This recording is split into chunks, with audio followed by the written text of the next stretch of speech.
My name is Kevin Sigworth. I'm the president of the Milwaukee Area Woodturners. Our first order of business this evening will be the financial and membership report. George?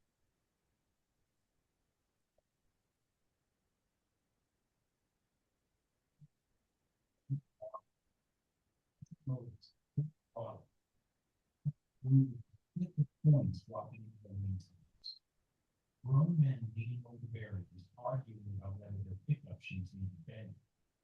The kid in the corner who's been chasing the same lap. We have $13,200 some dollars. Yeah, that's great. It is. It's pretty close. I know. And we have 126 members because we had 3 in the last 2 months, which is great. We have 3 guests tonight, Jackie and Paul Cuba. Jackie and Paul, okay. And if I'm screwing up your names, well, that's too bad. Try Wozniak, okay? And Doug Shala. Shala? Okay. Hopefully the big members next month. That's all I have. Okay. Thanks, George. Dave is selling wood raffle tickets in the back. So see Dave for those. We will also have a $25 Woodcraft gift card on the raffle table if you would like to take that. Show and tell we will do as soon as I finish with announcements. I'd like to begin with on the far right side here, and we'll work our way that way. And you can get ready when your stuff is coming up. Couple of announcements. So elections for the board are coming up. That they will be in December, but start thinking about it. According to our bylaws, we should be turning over 2 board members every year. So if we have 2 folks that are interested in being on the board, that would be great. If we don't have any volunteers, then we make the old people stay. The board, we meet once a month. It's usually the Monday before this, 6:30 to about 7. So it's only about a half an hour. And we do it on Zoom. So there's no travel. They're not onerous. We try to keep them fun. So be thinking about that if you'd like to serve as a board member. Also, the scholarship applications. We're taking applications up until October. The Milwaukee Area Woodturners Scholarship. It's a $900 scholarship that goes towards tuition if you want to go take a class with a professional. And there's a couple of stipulations. There's the forms available on our website, or you could see someone on the board. Probably the big thing is that it puts you on the hook to do a demo in the following year. So you demo what you learned at your class. So be thinking about that scholarship if you're interested. Email reminded me tonight that Empty Bowls is coming up, and actually it's November 1st at the Kern Center. So it's a Sunday from 11 to 2, November 1st. And Ron has been collecting empty bowls and we're storing them up. And for those of you that aren't aware of what that is, we turn bowls and we donate them to Nourish Milwaukee, and they have an event where they sell the bowls plus soup samples for $30, I believe. And I think they raised email. What was it? Where's the email? $60-some thousand last year, right? Almost 70,000. Yeah. For Nourish Milwaukee, which is the largest food pantry in Milwaukee.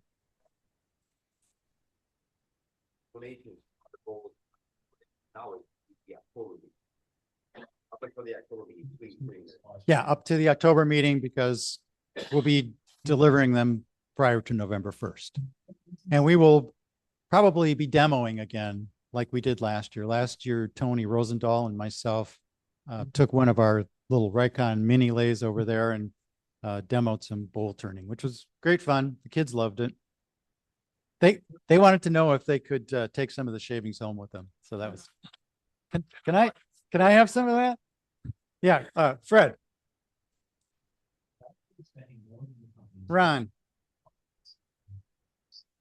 By 1971, Aurora was leading the edge.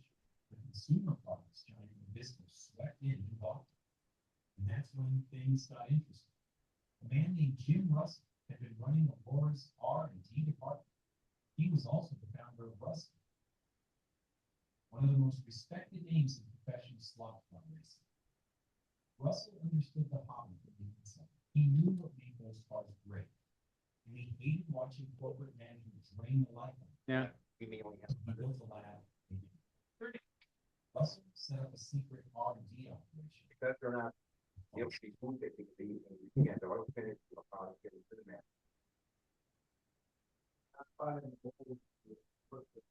Actually, you know, even if parameters.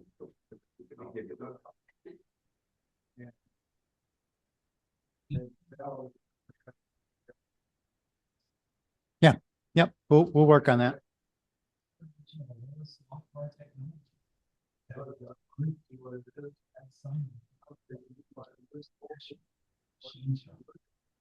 Sure. Sure. Mhm.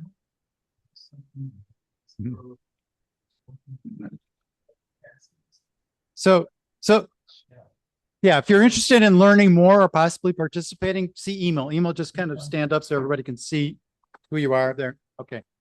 I believe email's on the board of Nourish Milwaukee, or he helps run the event. He kept us in line last year. Yeah. Okay, next up, German Fest. So we had a number of folks: Randy Schilling, Ray Kotke, Steve Fostitz, Mary Schwaller, Greg Whimsy, and Blaine Rubin. If I missed somebody, let me know. But at German Fest, which was 2 weeks ago. Yeah, it was a great event. Lots of people. The people that participated sold a lot of stuff, which is nice. And they represented Milwaukee area woodturner. So we had our big banner up behind. They were handing out flyers and business cards and talking to people. And I think it was great fun. And I believe, Randy, you said that one of the news channels stopped by and did some filming too. Yeah. Anybody that participated want to say anything?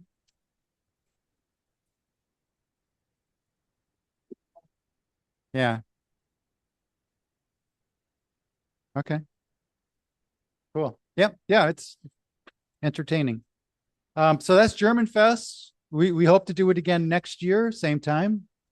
Also coming up this fall in November, the weekend that deer hunting season opens up, we'll be doing a similar thing with the Holiday Folk Fair, where we get, I think it's like 100,000 people come through on the weekend, and you have the opportunity to sell what you turn and demonstrate and represent Milwaukee area woodturners.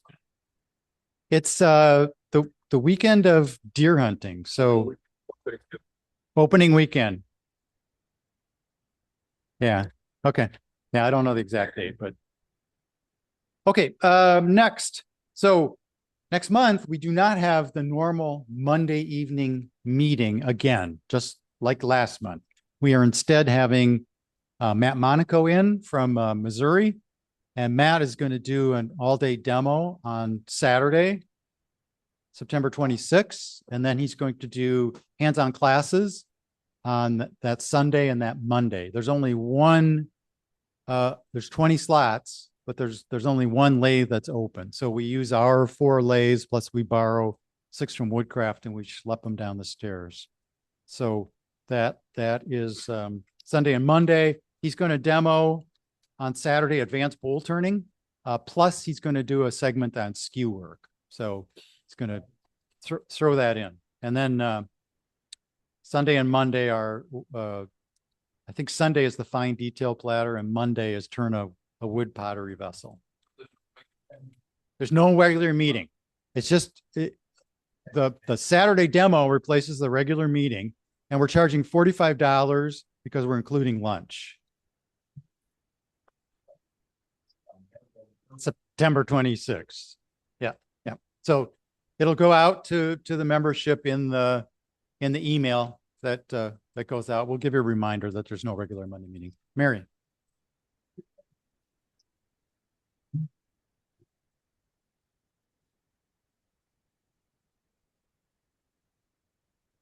Tony and I already processed that. We cut it up a couple of months ago and it's drying. Instead of retro. No, we cut up one of Tony's logs. Russell wasn't done. Yeah. Russell went around management. Yep. He Yep. quietly arranged the fight Yes, fire and seals. He was calling it the G+. I believe there's one slot open for Sunday, 75. but Monday is sold out. But there's plenty of openings for Saturday demo. That's open. You know, we can handle the whole club. It's just $45. Lunch is included.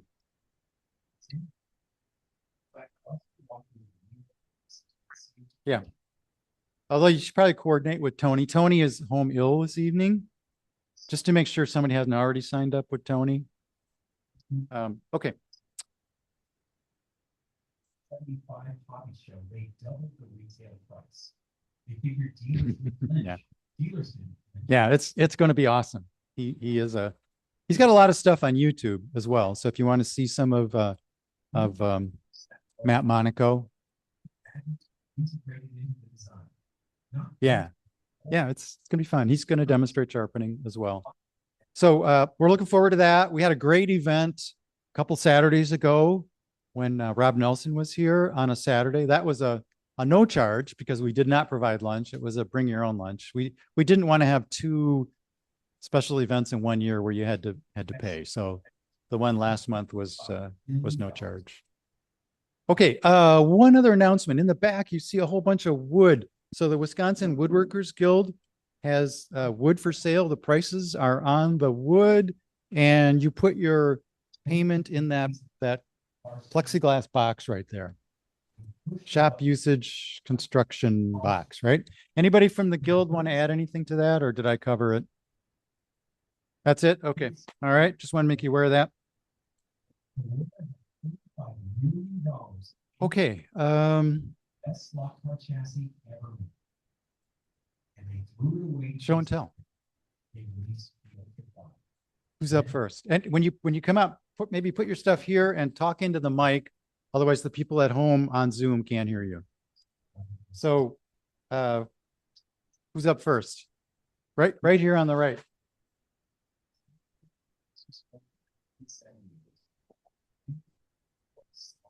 Hi, my name is Bob Badecki. I'm a new member. This is only my second meeting, and I brought along some things that I do. I actually am a wood carver. I do a lot of birds and ducks, and I started doing flowers, carving flowers, and flowers had to go in a vase, so I bought a small lathe and started making little vases. And then I thought, well, I got a lathe, I might as well start learning how to turn some bowls. So I started turning some bowls and took some classes. And then I happened to be browsing on Pinterest. If you know about that, it's a website, Pinterest, and found a lot of caricatures. And I thought, I could make some of those. So I started turning some of these characters.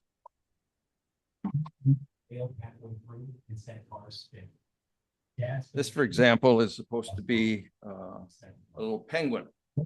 And what I did is I laminated clear hardwood and maple blocks, and the head and the body are turned out of one piece, and then I just cut it off.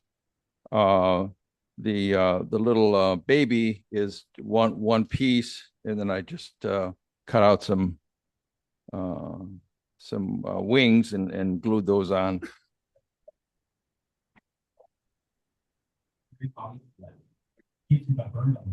Then I got into a little beer vendor.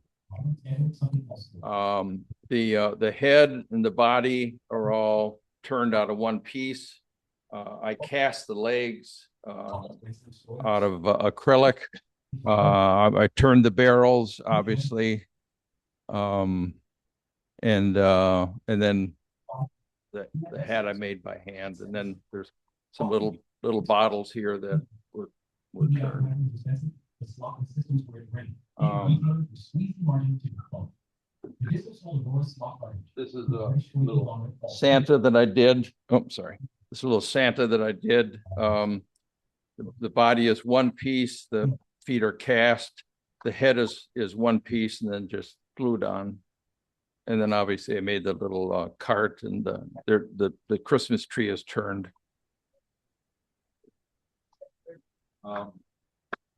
This is a little chimney sweep.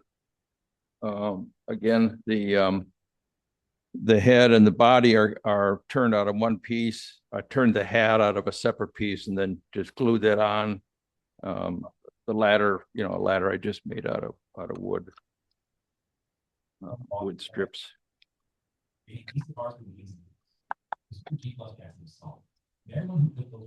Little guy that I did a little skier. Again, the body is out of one piece. The hat is a separate piece. I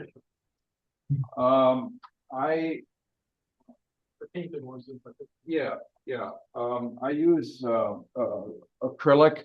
I'm sorry. I use acrylics and usually spray the body, and the detail I do by hand. And then I put a coat of clear varnish on the bodies after I'm done. It's just something different,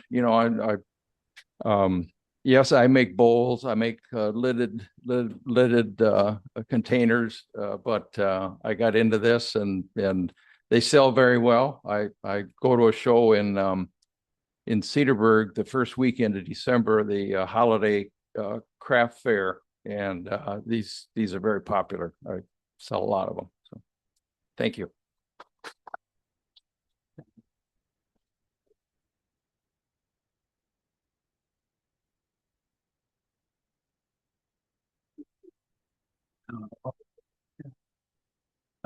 Turned a simple red oak deep vessel, and it cracked when I was trying to dry it, so I didn't bother finishing it, although I think I'm going to sandblast it and bleach it.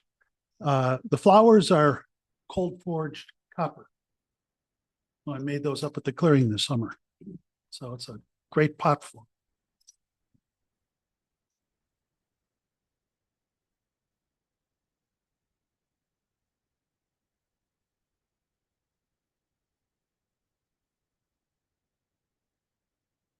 No, Kevin said bring 3. But these are for empty bowls. So I thought maybe he will, we'll let me. Give you special dispensation.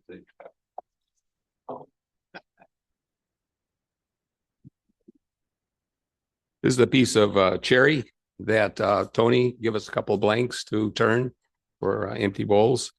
Turned out, Ron gave me some ideas. I used to use friction polish, and I was always having a problem with the end grain being a little rough and never getting it totally smooth.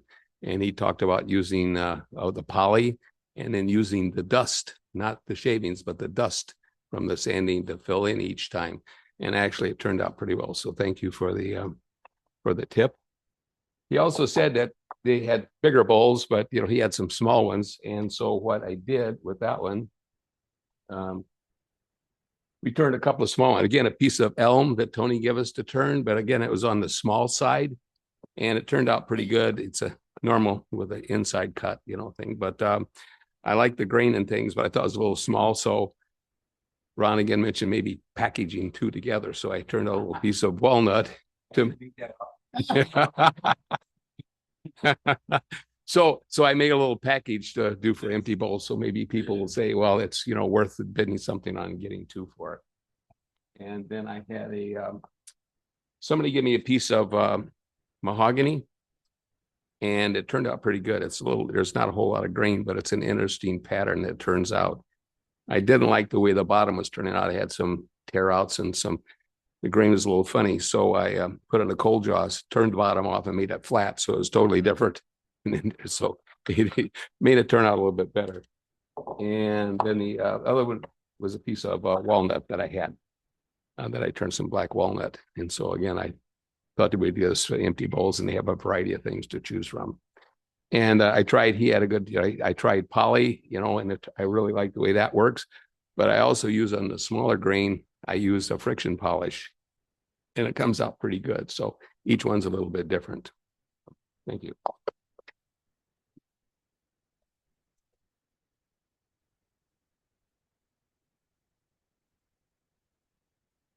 Okay, so I brought two things in. So the demo we had Saturday was Rob Nelson. He began the demo by showing his little hollowing tools. So I bought those tools and turned this little hollow vessel. You might be able to see that it's gone oval. So it was turned green, turned relatively consistently thick or thin, and then allowed to warp. So it's a piece of walnut.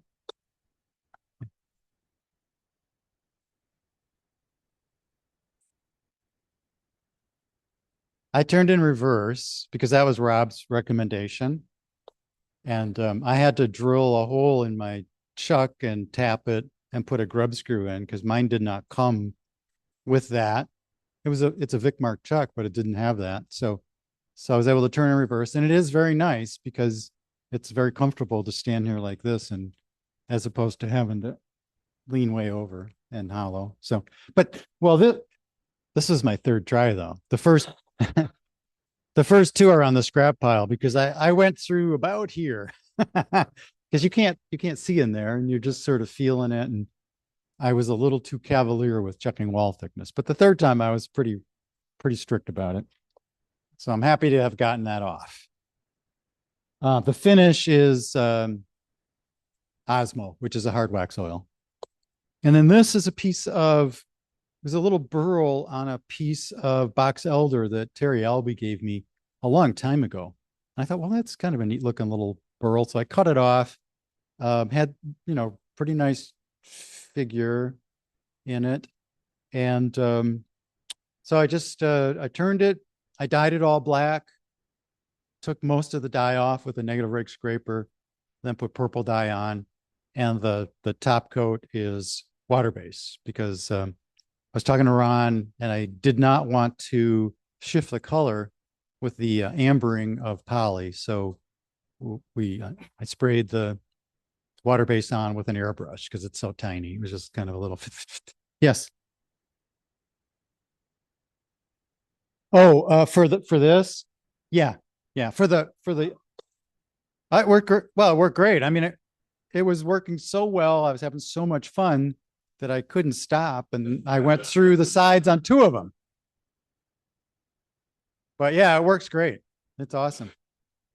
I mean, he said, if you're doing a big, deep vessel, it's probably not going to work. These are like mini hollowing tools. If you're doing something really deep, then you need probably a boring bar.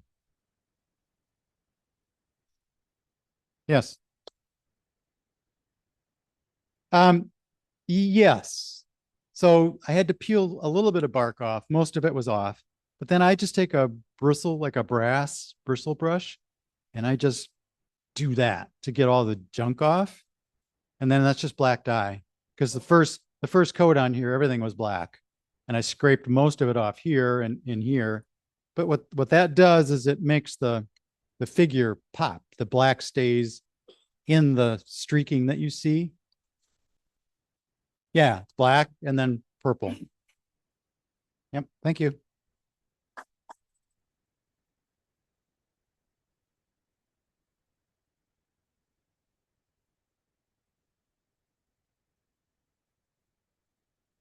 So I got into box making a little bit to learn about negative rake scrapers and sharpen my scrapers. And so I'm sure nobody else does this, but I woke up in the middle of the night, couldn't fall back to sleep, and that's when I thought up this design. But it's basically it's a box for tops. And the intent was to have a tall top to fit inside the top of the box. And it's spalted maple and ebony. Ebony, is it? Yeah, the black is ebony.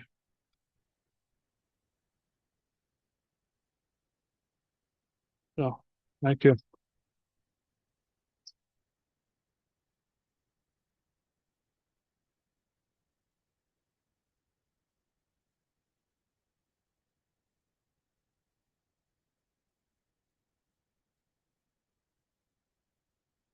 Great. I've got a couple of black walnut bowls. I started about 2 months ago. I made this one and it turned out pretty nice. And I thought, well, we'll make another one. So I turned this and I was really happy with it. And then it decided to crack. So I filled it with black epoxy, black tinted epoxy. And I thought, well, I've got some sterling silver, some flat sterling silver. So I cut it and I made little sterling silver staples and notched this all out for it and then drove them home and epoxied them in. And I thought, well, I'm going to make a lid for it. And you see, I've got dust all over it. So I made this lid and I took it in the house and this was sitting on the buffet. I set this one down and I put the lid on it and I'm going, I don't like the grain match. My wife says, well, try it on the other bowl. So I tried it on the other bowl and it was a perfect match. It was slightly large for this bowl. So I turned this down today. So it's still a little wet with oil. And it came out perfect. I was really happy with it. All right. And that's it for me.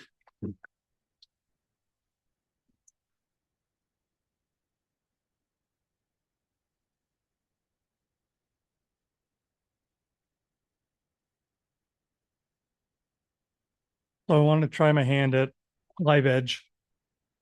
Came, got some help on a workshop day. It's a piece of apple. Turned out okay, but it got mounted backwards. It got mounted with the bark towards the tailstock. And well, I salvaged what I could out of it. Should have been bigger, should have been a little different, but came out pretty nice. Just a wax, beeswax, and it's a beeswax olive oil finish. So then I tried it at home. I think this is silver maple, probably. I'm not really sure. I tried it at home and I was having difficulty getting a nice finish here on the end grain, on the, and trying to sand it like this, busted my knuckles and everything. So I used some just some wood filler on it, which I can still see.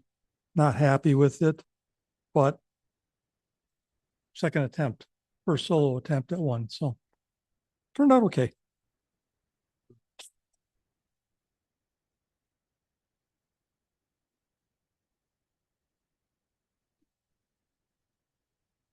Two really simple bowls here for empty bowls. I don't do a lot in the summer.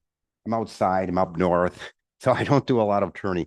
Be more in the autumn and the winter, but I'm continuing to accumulate more and more. I probably have about 20 of these so far in the box, but both the red cedar and the spalted maple was from our auction, and the red cedar was from a raffle table. So you can get a lot of wood around here for pretty much to nothing. So thanks.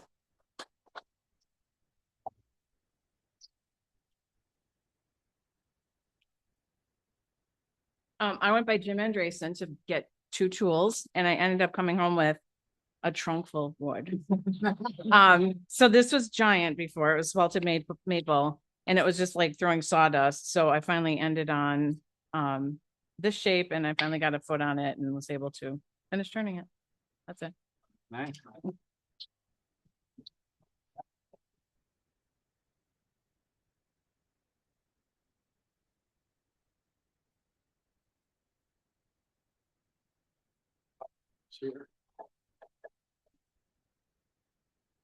So I know more plywood. I can't help myself. I have a friend that's a cabinet maker and he drops off lots of plywood. And the trick is getting it to go the right direction when you mix it up. It's not pretty when it lays flat. You got to stand it up. This is mixed with black walnut and a black walnut base, because plywood also does not make a good mortise or tenon. It comes apart, so you gotta glue something to it to stick it on the lathe. I probably make one of these every 5 or 6 round things I do. And they sell like crazy at the craft shows.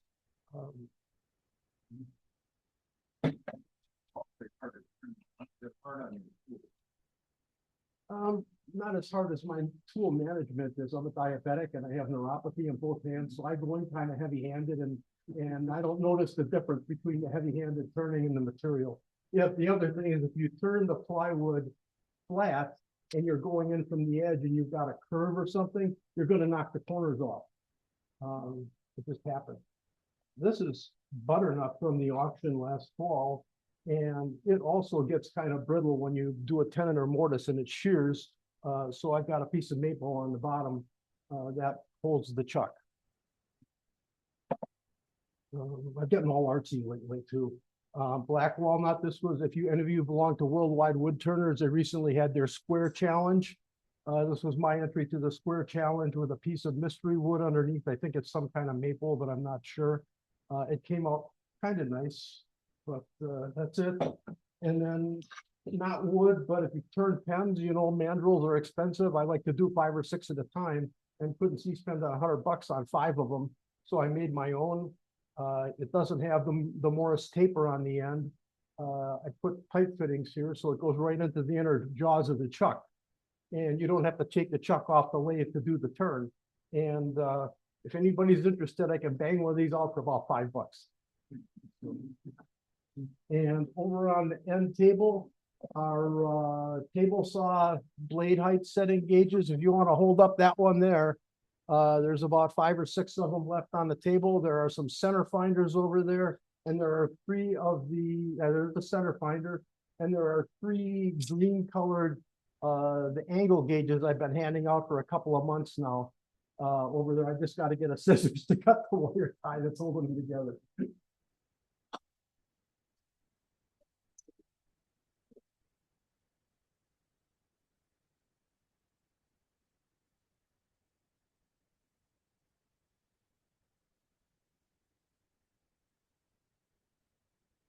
I'm Bill Bueller, and I recently took a class in June at Mark Adams School of Woodworking with the art of lidded boxes. And the instructor was Jason Breach, and he did a piece. I don't know, can you see that a little bit? He did a piece for the Atlanta seminar. He did a piece for the Atlanta seminar, and he got the excellent award for the thing. And this is the first time he's done a class at Mark Adams. And he was from England, so it took us about a half a day to get used to his dialect. But we started out with this box here, and it was just, and I've never turned boxes before or end grain, so that was the one we started out with. And this is cherry wood. And then he showed us how to make it with the top that, with that. Love that, huh? He wanted to make sure we got it that way. Then he showed us how to do, and this one won't do it because I'm slowly learning, when you think you got to take a little bit off, you only take half off. But he showed us how to do this off center so that the thing can sit off center. And then he showed us how to do a square on the end and also on the top. And so he was a very, very good teacher. He really emphasized how to put your tool on the bevel first, get your angle right, and then find your tip to cut. And then also how to use your body to get these curve cuts to where you're not forcing it. I mean, he just sit there and go, woo, and it would be done. But it was great. Learned a lot. His name was Jason Breach. He's from the United Kingdom. Mark Adams School of Woodworking. It's down in Franklin, Indiana. It's about 20 miles south of Indianapolis, right off 65. Yeah, just go on the website. And I brought some catalogs for anybody who wants to see the latest and greatest. And that's where I'm at.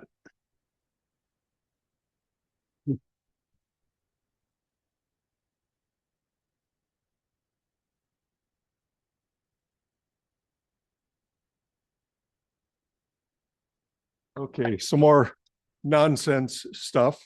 Nothing too serious again. About 2 or 3 meetings back, I brought one of these silly little toys, and 2 of you asked if I would bring the instructions or bring one that was not assembled. So there's one laying on the table. It's not assembled, so you can see how the strings go.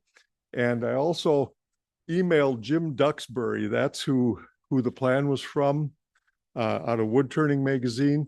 And he said if I wanted to share the plan to just go right ahead. So I made a couple copies and put them on the table. It's just it's a silly little thing, you pull one string in it, The kids love them. I gave the first one I made to my grandson, and he already wore the string out on it. So that's the only drawback. You need to get a better cord.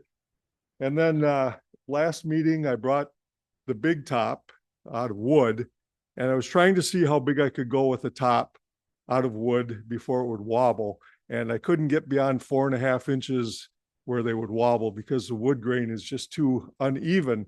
So I've been casting some epoxy, and the epoxy tops are perfectly balanced, and they'll go for about 3 minutes. So I won't step here that long, but this is 4th generation tops now I'm at, I think here. And the plate was from another time.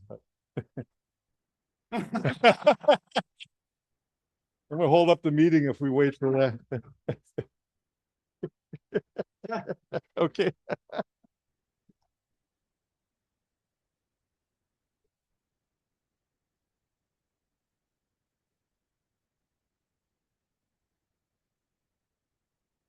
Try not to knock it over. So this is my 3rd attempt at making a bowl. The first one turned into a funnel, and then from there it just was a train wreck. So I left it a little thicker just because I didn't want to turn it into a funnel, but it turned out pretty well. And then I've been messing around with the bud vases, a little bit of puduk and some black walnut on both ends. And then this is a catapult. It was catalpa. It was like, I was amazed by the grain and everything that was on it. Turned out beautiful. That's it.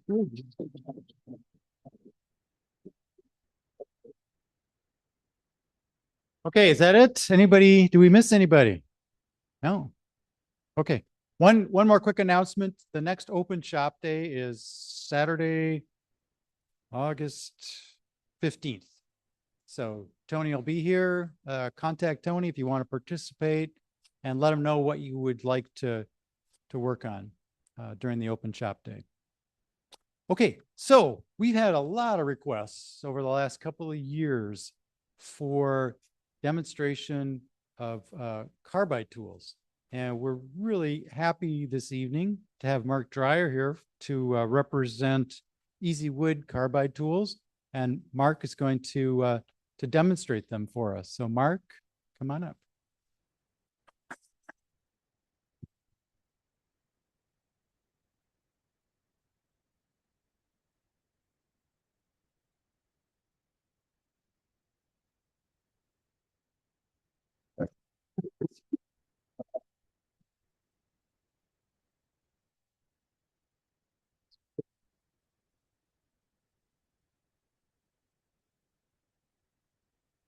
my ears? Or over my, it shouldn't go behind my ears. I don't think it is. Right the other way. Yeah, it's okay. Yeah.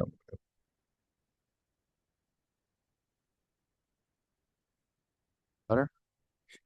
Okay.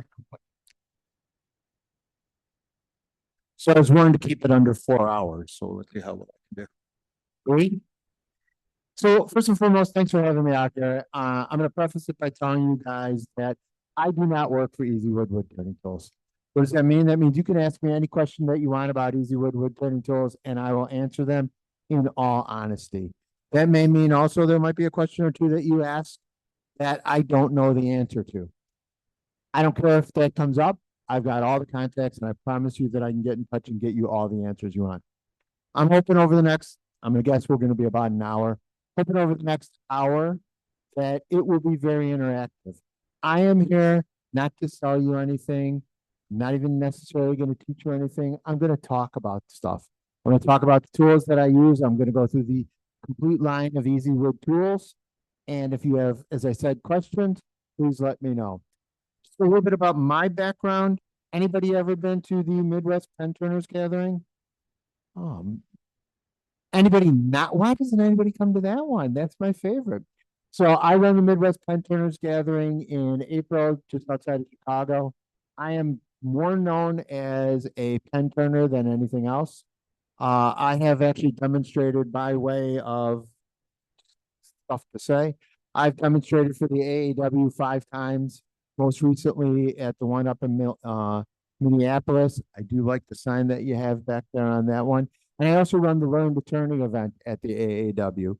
And I was at, someone said, who was here from Turn On Chicago? And you didn't come to my demos? Oh, that hurts. I did the demos on Friday morning.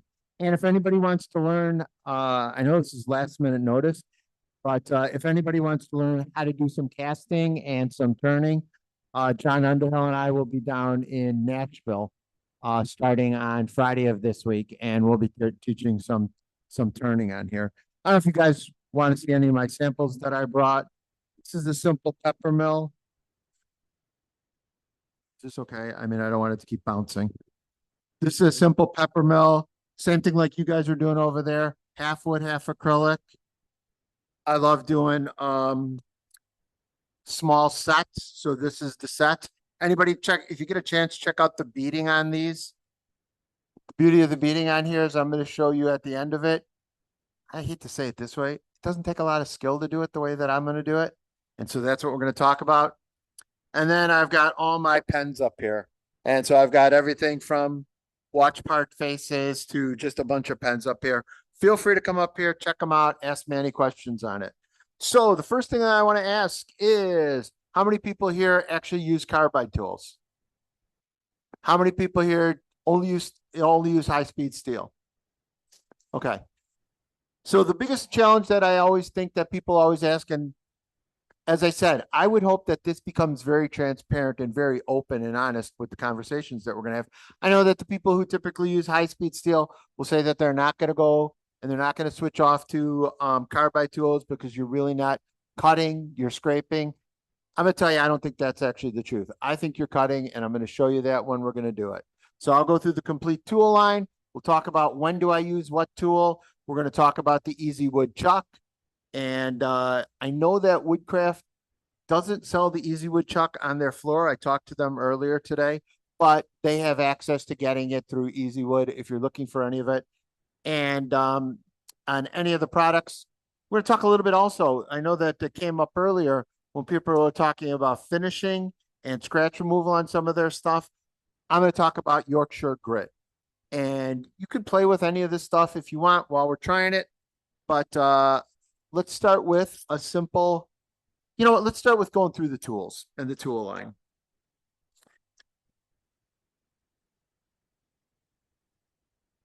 So most people use high-speed steel, right? This has all got the bevel in here and it's got all that, and you can cut with it. Absolutely no problem. I don't say anything disparaging about anything else, anybody else. This is just the tools that I use. If I was only to get one tool or one carbide tool, it would be, oh, couple quick things on this. When you see me dropping my tools into the bottom of it, there is styrofoam at the bottom of this bucket. So it's not hitting on anything. You don't have to worry about my cutter heads. They're all going to be perfectly fine. The other thing that you'll also point out is, anybody notice that on a lot of my tools, I got these little hooks? I love this. So, I have got closet racking in my tool area, and I went to Home Depot and I bought the closet racks that actually have those little like 1-inch spacers where they come down and drop down. They're the wire racks. So all I do is I keep these things, and all I do is I've got them hanging above me, right behind me on all my tools. So all my tools, I have hooks on there. I love using it that way. So this is the traditional cutter, and this is the flat one. And so there's a couple different ways that you can use this tool. We'll talk about it, but this is the round tool. This one is the square tool. Are we going fine with the camera? Are you guys catching everything? Thank you. This one's the square tool. And finally, this one is the diamond point tool. And so there's basically 3 sets of tools, and there's about 5 different handle sizes that you can get on here. I like this one. They're the 18-inch handle. To me, this is the most comfortable way of using it. And then there's a whole bunch of other cutter heads that you can use. So anybody here ever used the negative rake cutters? Perfect. We're going to talk a little bit about the negative rake cutter and how easy they are. This one is my favorite. This is that beating tool that we talked about. And I'll pass this around under 2 conditions. The first condition is you don't stab or cut your neighbor up with any of the tools that I have, because my name is on them and I don't want to be associated with that one. And then more importantly, I will need them back if I'm going to be doing some cutting up here and doing some turning for you guys, I might ask for them back. Do you guys want to see some of these tools as we pass them around? I'm sorry?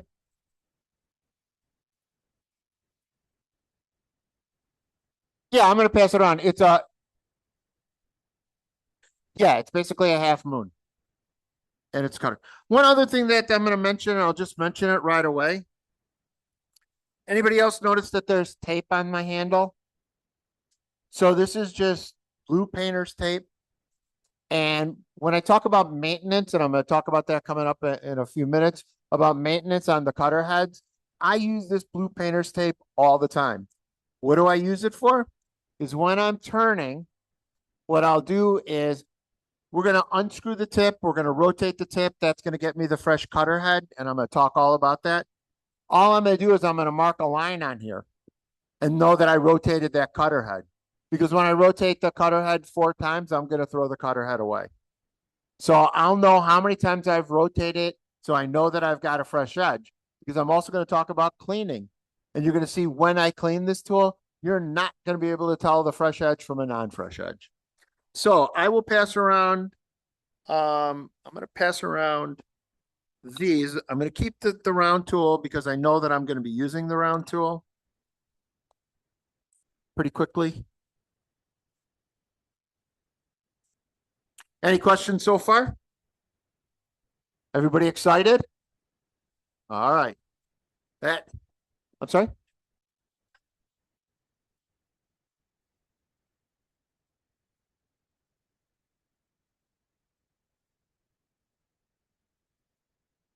Oh, I do. And this is not easy wood. This is now me personal on it.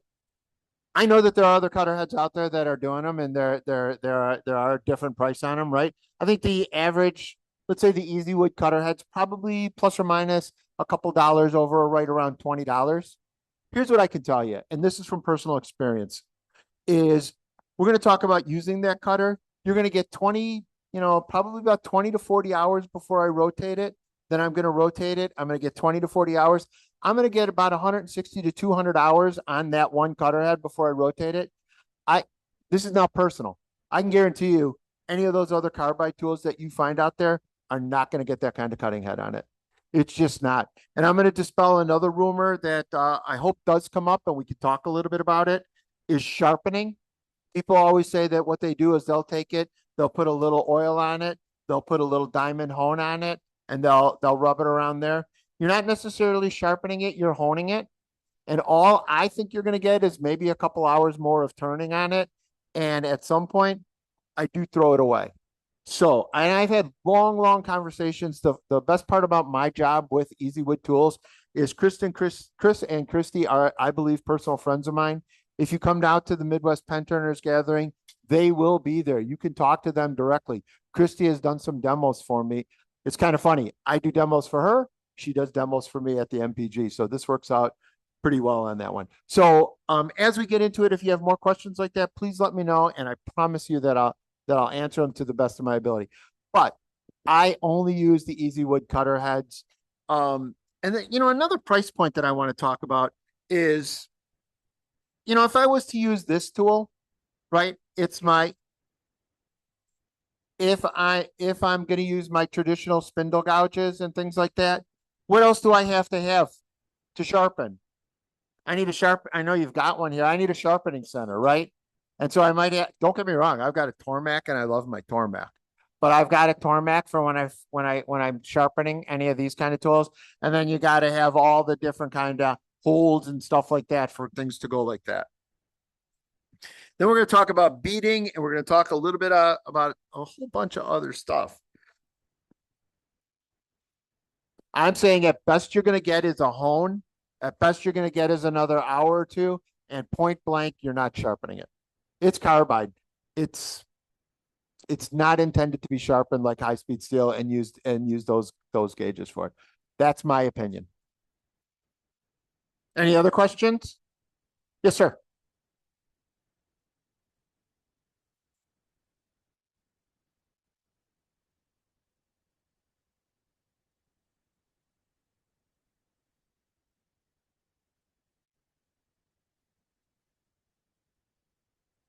That's the first one that I'll say I don't know. I know that I only use the cutting handles and the handles from Easy Wood. So any other questions? Yes, sir. No? Did anybody notice when I was handing these things around, there's different color handles? That's my favorite part of this, is that I can take this tool and I don't even have to go and I don't have to look at anything. I know that the red one is the round one.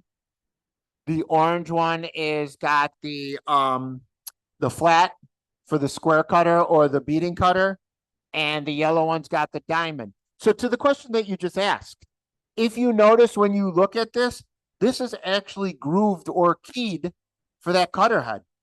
And so the round cutter has a little bit of an arc in there so that round cutter is going to sit in there perfectly. The diamond cutter or the V cutter there's a diamond slot in it. And the square cutter, the orange handled one, will have the flat top on that one. We good so far? So I am checking my notes just to make sure that I got everybody happy and I've got everything. The other thing that I want to make sure that I stress on here is 100% of this tool is made in the United States. So it used to be that the handles were made in Louisville or just outside of Louisville, Kentucky, and that the cutter heads were made up in just outside of Chicago in Woodbridge. And what they wound up doing is the Chicago part where they were making the cutters. Last year in around February, they moved all their tooling out to Louisville. And so 100% of this tool is made in the United States. And I think that's just something that I think everybody wants to know. If you go on their website, they're not really keen, being completely honest with you, on letting people into their facilities to watch how they make the cutter heads and how they trim them all up. Fortunately, I've been able to go and seen it a couple of times. And the best that I can tell you is, yes, it is all done. When you asked about, there are cheaper cutter heads, I will tell you this, you have no idea how long it takes for them to make this. This is not a mass produced piece. This is literally, and I'm going to say it this way. I know it's not going to sound like it's a lot, but I've watched them, and some of these cutter heads can take 12 to 14 minutes in the machine, just cutting them out and getting them all done. And that's just to get one cutter head on this thing. So tool use, traditional tools, we've talked about that. And, I do listen pretty intently when you guys were going through your show and tell. And I'll be honest, there's some fantastic stuff up there, really good stuff up there.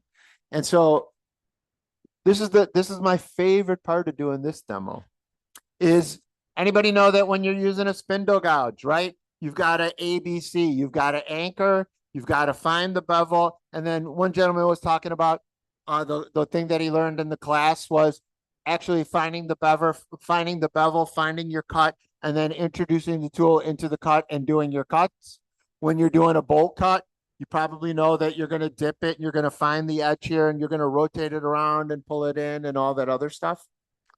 That's what I love about carbide tools. It's simple. I'm going to keep it flat on my tool rest. I'm going to keep it beveled or anchored to my body, and that's it. One of the things that drives me nuts, because I watch a lot of Facebook and things like that, is when we talk about negative rate cutters.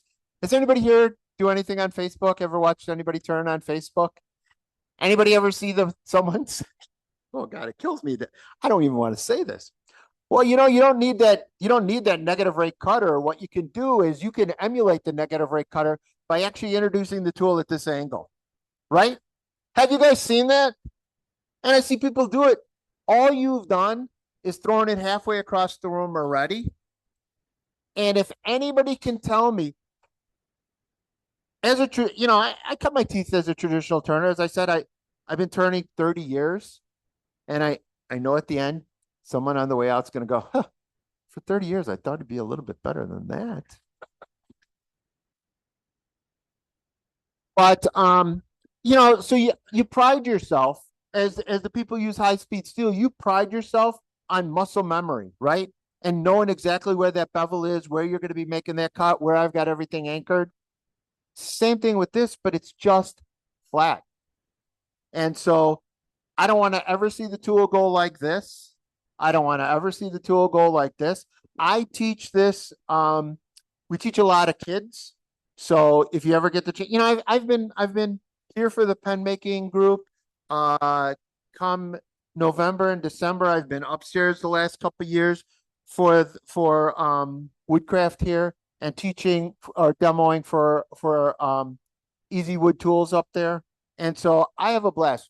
I will teach kids. No problem. Thank you. We will bring in kids to the Woodcraft out in Downers Grove, Illinois, and we get about 55 kids on a weekend to make pens. And we all use carbide tools. When I was teaching at the AAW, we all use carbide tools and we all use Easy Wood tools. So I'm going to ask this a lot because I'm trying to encourage it. Any questions? Comments? All right. So, yes, sir.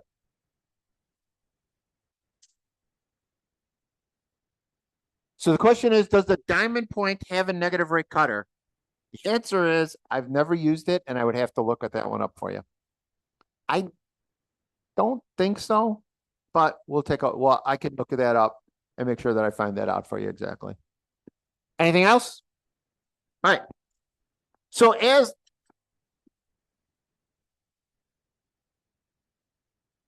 excellent question. So the question comes up on those beating heads. Are there different size beating heads or are there just one? There are 4. And the one that I use is the number 3. And you can see when I'm going to do it, I like it because it gives me a nice rich bead on that one.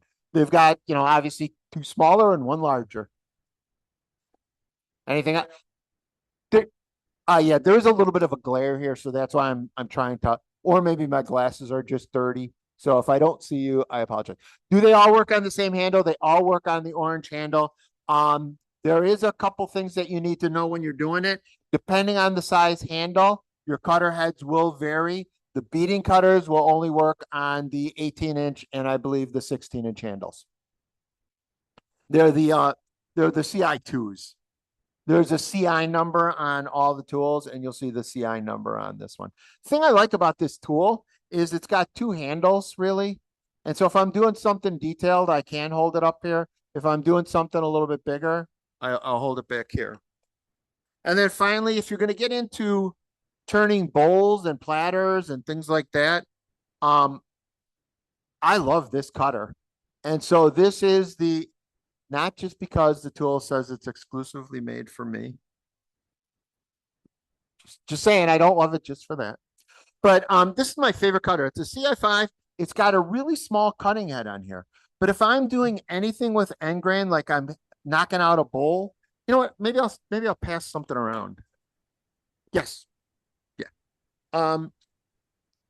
I'll show you this. This is a little bowl that I did, and you can be honest with you when you're looking at it. Take a really. Oh, thank you.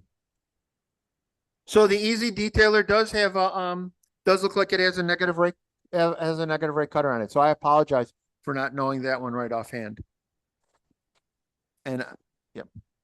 So this is a real simple piece of walnut, and I'll pass this around because we'll talk about the beading cutter on here. But it was the first time I ever used the beading cutter, and I had absolutely no experience with it. I just wanted to see what it would do. And so I turned a little quick piece of walnut, and this bowl is probably whenever the beading cutter came out. So I'm going to say 7, 8 years ago, maybe 6 years ago. I lost everything from COVID, between COVID and not COVID.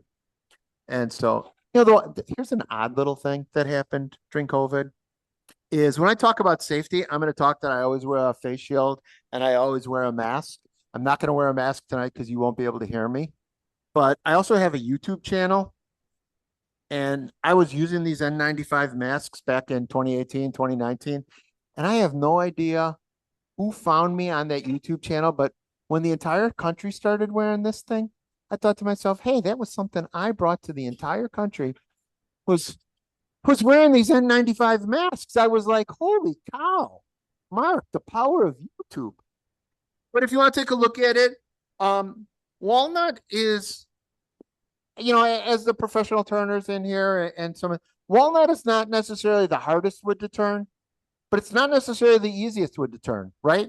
You will get catches, you will get tear outs and stuff in walnut that the easiest wood to turn to me is pure maple, right? I could probably use a screwdriver and turn pure maple, and I wouldn't have a real problem with it. But when you talk about some of these woods, because when I pass this around, check out the back end. There is some open grain in here, and look at the front. There's no tear outs on these beads. So this is just a bowl I'm showing you because it was literally the first time that I used the beading cutter on this thing. All right. So I keep stopping and starting, stopping and starting. Sure, go ahead.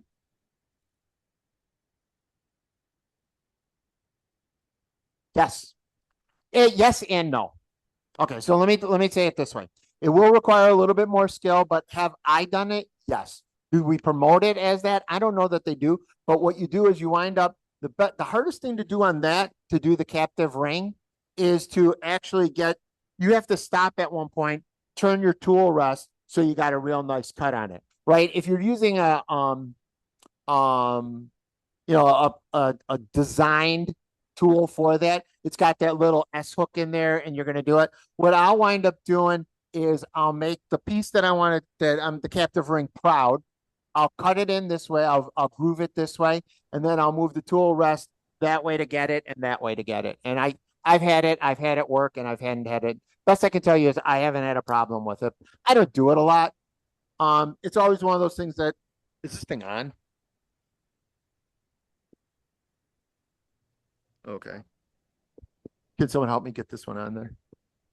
Oh, yeah, cordless. Nice. Well done. All right. So let's start out. Let's actually turn something. Let's turn, we'll start out with something, I don't want to say simple, but something that I'm very comfortable with, a pen. It's kind of funny. As a pen guy, the first time I ever went into my club, I was a pen turner already 15 years or something like that. And this was the one that drove me just completely wild and nuts. Has anybody ever said, oh, pens, they're good beginner projects? Oh my God, did that one drive me nuts? All right. Yep.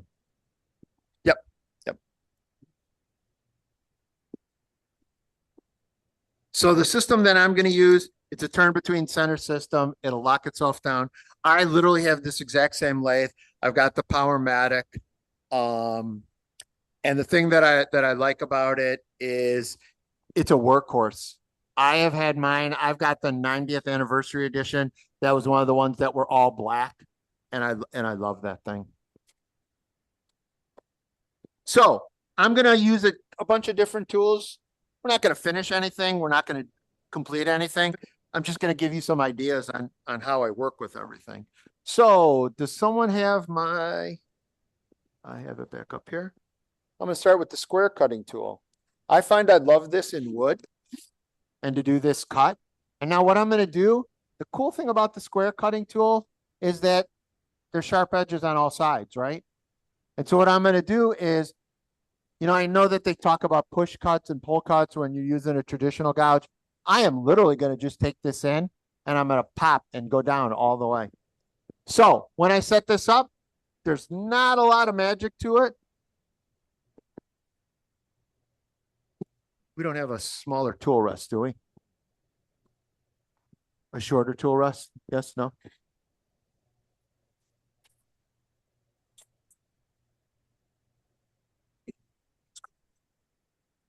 Should work.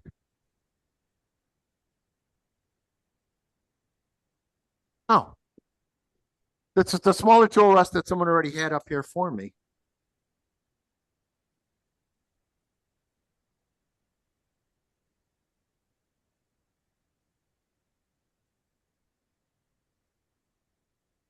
So, yes, sir. Excellent. Yes. Give me one. Yep. Excellent. And I'll do that in 1 second. Thank you. So let me talk a little bit about the setup and I will address that question over there. The nice thing about this one was, what did I say? The tool is always flat, right? So my whole setup is I'm going to just take my tool. I know that my tool rest is a little proud there. I'm going to move it down and I'm going for right in the middle. So if you were to see it from this angle, I'm targeting like right there, right? So you can see that I'm right in the middle of it. I am going to take this, move it just a little bit, make sure that I got a spin on there and we're good. And so the question came up, the turn between center system. I love this. If you're a pen maker and you're not going, you know, there's turn between centers, the purest method of doing it, where you actually use special bushings and special edges to it and things like that. I don't do that one. This is a turn between center system where all I'm going to do is use the basically tailstock is on a system, you know, basically so that it'll rotate around and follow it through. The nice thing about it is, if you notice, I'm only turning one blank at a time. You know, and if it's okay with you guys, I'm going to just talk about turning in general at times. So if you have questions about pen making or something like that, please feel free to ask me. If I was to use the traditional mandrels, you know, pen mandrels, and I used a little nut on there and I tighten that nut up on there, and then I use the point center and I push that point center onto it, that mandrel is going to bend. I don't care what you think about it, that mandrel is going to bend. And then if you've ever done a pen and you've ever seen something that's out of round, it's because that mandrel has bent when you set it up. So the mandrel has a little bit of a bend in it. And then when I'm turning it, I'm getting that little bit of an arc in it. So with this system, you only turn one barrel at a time. But the nice part about it is I don't need to worry about it getting any kind of bend or an arc in it. So normally I would wear the N95 mask. I'm not going to do that for today. People ask me all the time, what speed do I turn at? For me, most of the time, it's as fast as the machine will go. Here's a complete aside that I'm just going to tell you that I do.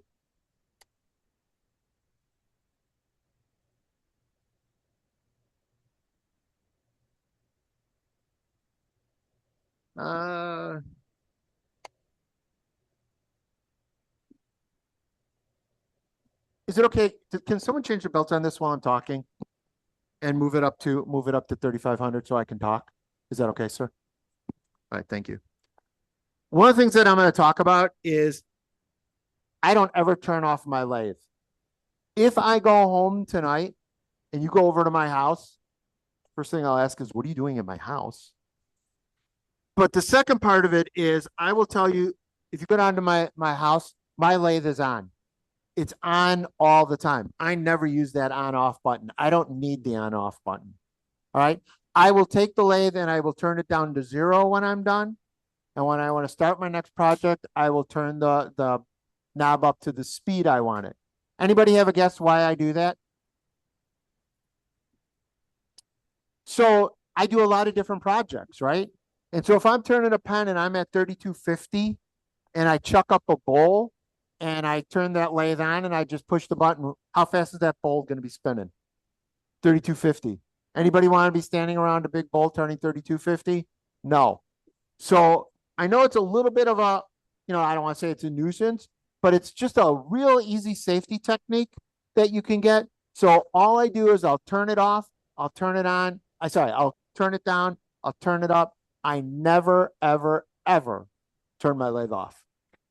All right, so the lathe is off. We'll turn it on. So now I'm just going to do a simple push cut. So I'm going to take the tool.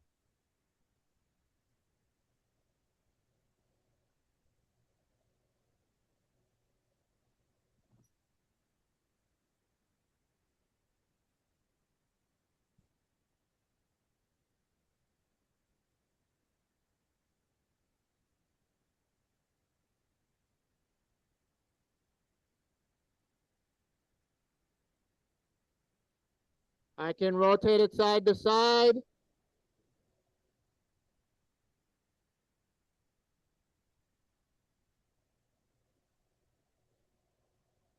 And I basically rounded my entire blank. And I'm down to maybe a 1/16 of an inch right above my bushing. See how easy that was? That was just simply, what did I do?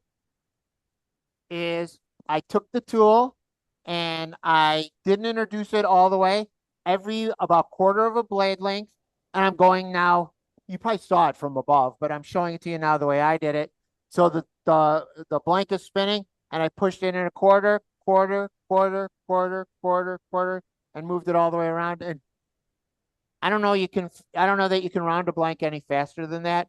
Here's a cute aside. Well, you guys can determine whether it's a cute aside. My wife is an avid pen maker. She makes about 200 to 300 pens a year herself. And she finally watched one of my YouTube videos where I teach pen making. And she came up to me and she said, "Why didn't you show me that technique? It would have made wood turning so much easier."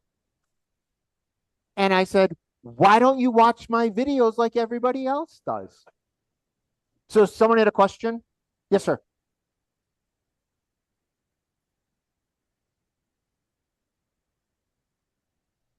Excellent. So let me see if I'm going to get that because you just led into what I want to talk about next.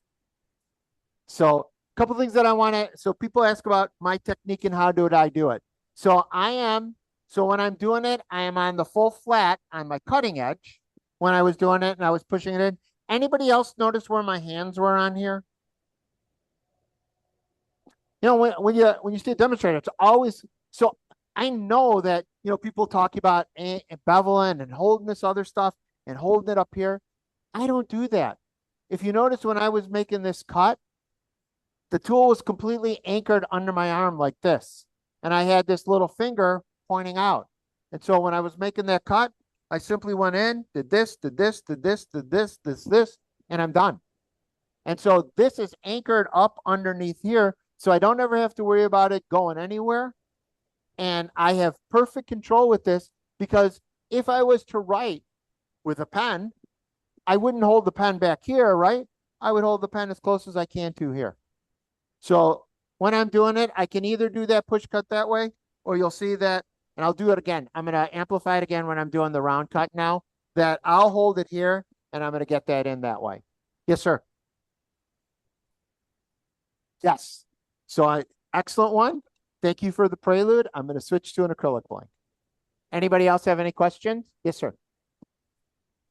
I'm sorry. I think that's the 18-inch handle. If someone's got a tool, does anybody here ask a woodworking club? Does anybody have a tape measure to see if we've got something? Okay, let me finish the pens. Okay. We are gonna take a 10-minute break in about 3 minutes. Cause I wanna do acrylic now first, cause then we'll finish it off with pens. We'll finish the pen part and we'll talk to the next part. So I'm just gonna switch up to a different set of bushings. Oh, thank you.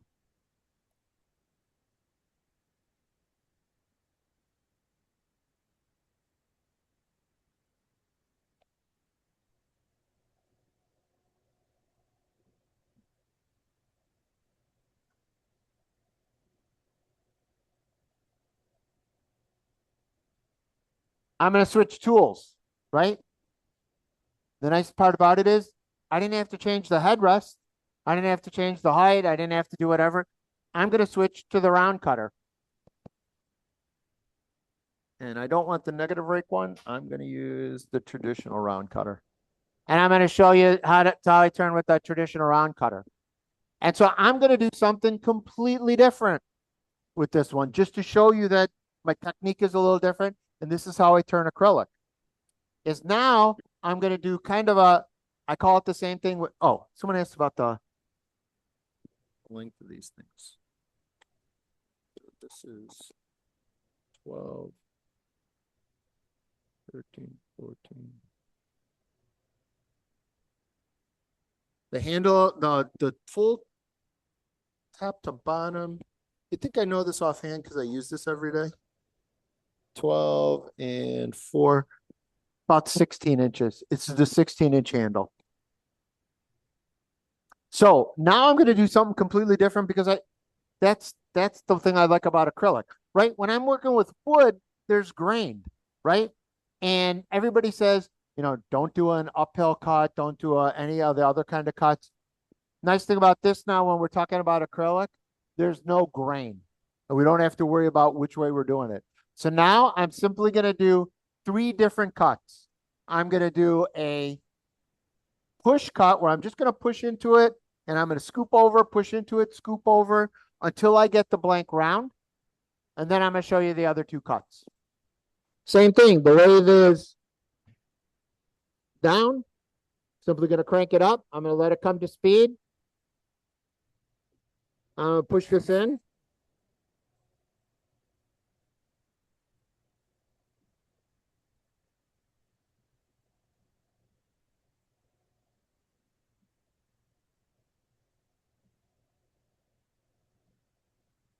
So I rounded the blank off, right? Now what I'm going to do, that's the beauty of this too. Is it okay that I keep walking out in front? I don't know if it's a challenge on the cameraman. I apologize. All right. Well, no, I'm here. As I said, I'm here for you guys. So did you notice when I made those set of cuts, I was using the tip and I was just push, push, push, push, push, push, push. Now I'm going to make the next cut. And what I'm going to do is, if this works out great, you're going to see one big long streamer. And so what I'm going to do is I'm going to rotate the tool about, I'm going to be cutting it about 10 o'clock on the tool, but I'm not doing it with my hands. I'm doing it with my body where I have it, and I'm going to cut this whole head off here. And so watch.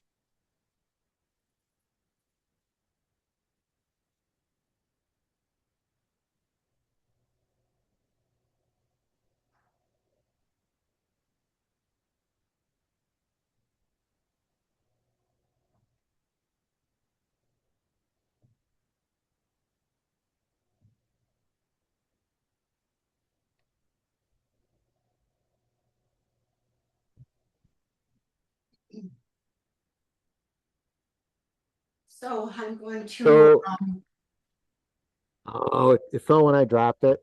So basically, it was one long stream, right? To what? So that's always the question that I get asked all the time. Is it a negative rake cutter or a negative rake scraper? Well, that's right. Today is Monday. That guy looks The familiar. purist, I'm fine with calling it whatever you guys want to call it, but I think I just showed you that I cut with it, right? And what did I do? I just simply took the tool and I put it. I didn't change it. I just went in and I used the 10 o'clock position and I Okay, when moved you're it. done with this, So what do you think I'm that gonna put my means pajamas when I on. go to rotate the cutter head? Well, I know that this part of the cutter head has got beaten up, right? That was the one that I was doing all those initial cuts. This part one is got just a little bit of a cutting on it. You know, it's done all those fine cuts on it, right? Because when I rotated it, I moved it this way. And so when I rotate the cutter head, I'm going to rotate it. Kevin was just in here. Everybody? Came in. Counterclockwise, right? Or no, wait. Do they show the audience? to see if Clockwise. Abe or No. Carl are there? Sorry. No. Clockwise. No, because I want the piece that got a little bit of a beaten up here to be, oh no, it's counterclockwise. Yeah, I was thinking that it's counterclockwise. Every time I've done this demo, I've always said counterclockwise. And then someone said it with such defiance that I thought, oh my God, I got to follow them. So I'm going to rotate the cutter counterclockwise. So the part that's got a little bit of a beaten up to it now becomes the part that's going to get extremely beat up. And then the part over here that's got this part is going to be my fresh edge. So a couple little things that I'm going to talk about, and then we're going to take our break. Cutter head, for me, it's about 40 hours that I get on a cutter head. So typically on Monday is when I'll rotate the cutter head on here, and I'll rotate it the way that I did. Now, I will not throw away my cutter head, because anybody here turn anything like deer antler? Ever tried deer antler as a pen? That's going to just beat the heck out of this cutter head, right? So what I'll do is I'll take the new cutter head off there and I'll put that one on there. Still is going to work for me, just might not be perfect. And I'll use that to get those first initial sets of cuts out of it before I actually then rotate it and then go back to my other cutter head to get those little finishing cuts on that one. Yes, sir.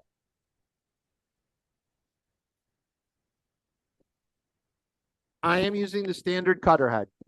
And if you guys will indulge me for 2 more minutes, let me get through the negative rake and then we'll take our break. So the negative rake cutter head, and I'll tell you to come up here and take a look at it. In essence, what it is it's got a bevel down like this.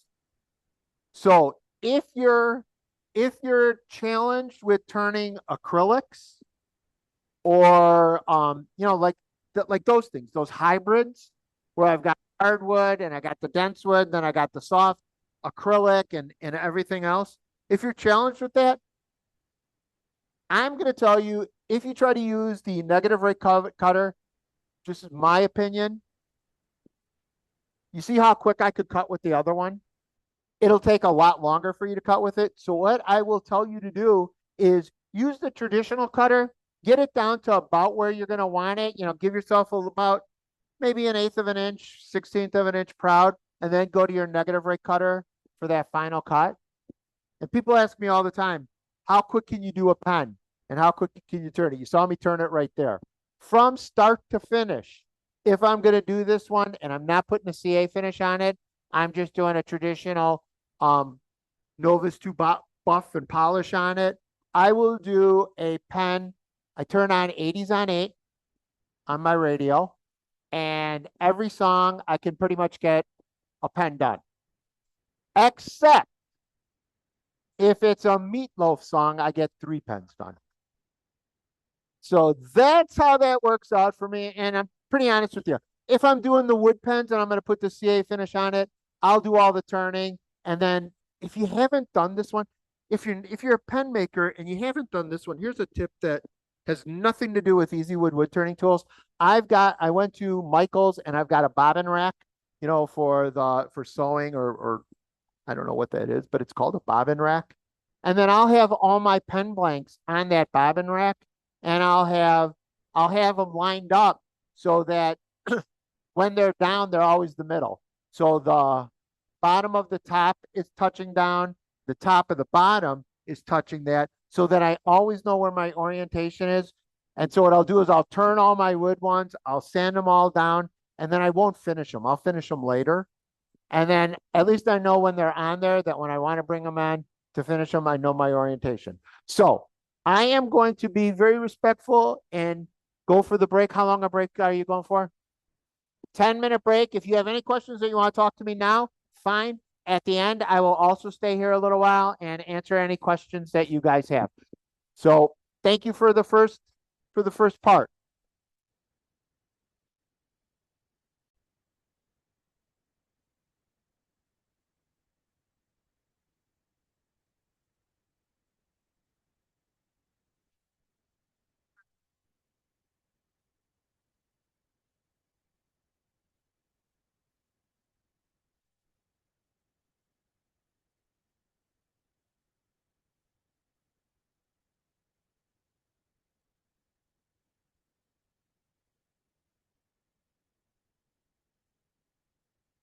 send me an email or the first time you send me a text, put your name in the email or your name in the text and where we met. If you don't do that, I'm probably not going to answer it.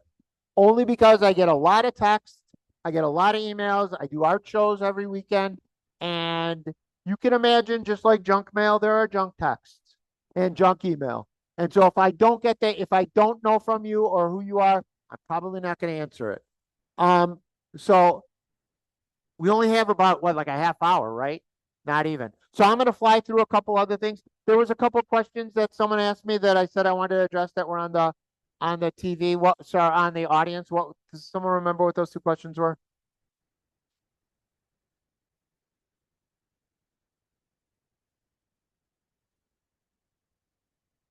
I've never used the cup carbide. I only use the negative rate cutters on all this stuff. I don't know who manufactures the cup carbide. I'm not familiar with it.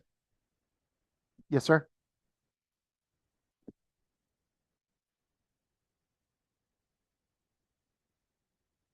Yep.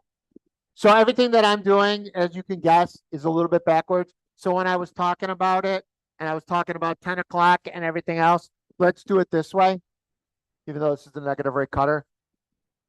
Let's exaggerate it. I'm going to do it from above, right? When I make my first cuts, I am going, if the pen blank is this way, I'm going this way. And then when I'm going to be doing my cut, this is as if I'm holding it here, raising it up this way. I'm using this position, which I refer to as 2 o'clock on there. And then when I rotate it, I'm rotating it counterclockwise. So 2 o'clock becomes noon. And then the fresh cutter comes out into that space. Are we good? Yes, sir.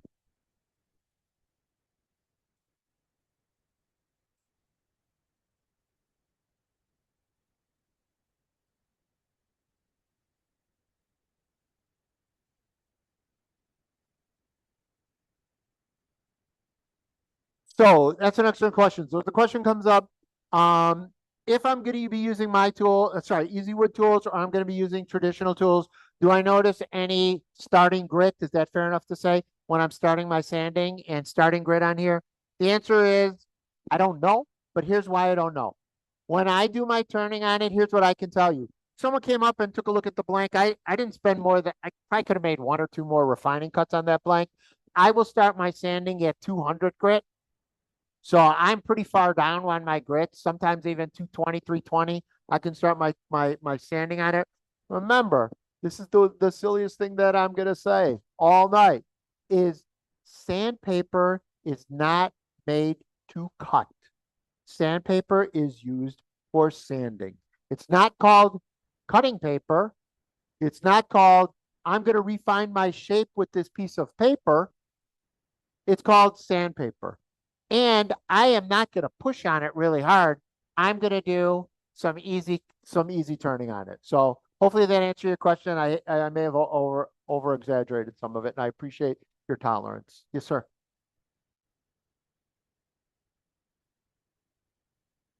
Yep, I'm going to get to that one in a second.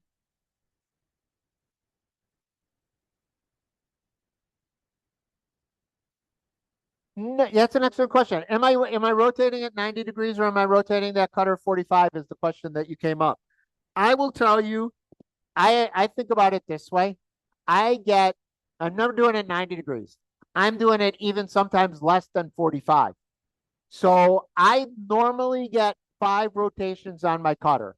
So if anybody quickly can tell me what 360 divided by 5 is. Yeah, there you go. Yeah. Can anybody get, so you guys see me up here talking about this, and I've been a turner for 30 years. Anybody have a guess as to what my real profession was before I did this? I was 40 years as a engineer. I was a software engineer and I designed computers. All right. Yeah. Great segment. I'm going to talk right now about the Easy Wood wood chuck. So I'm going to do 2 things because I want to get you through I want to turn a pepper mill because I'm going to show you a couple things that are you're going to freak out at how easy it is to do. So if you'll indulge me, I'm going to talk about the chuck. And then what I'll do is we're probably not going to have enough time to turn with the chuck. But let's talk about the chuck.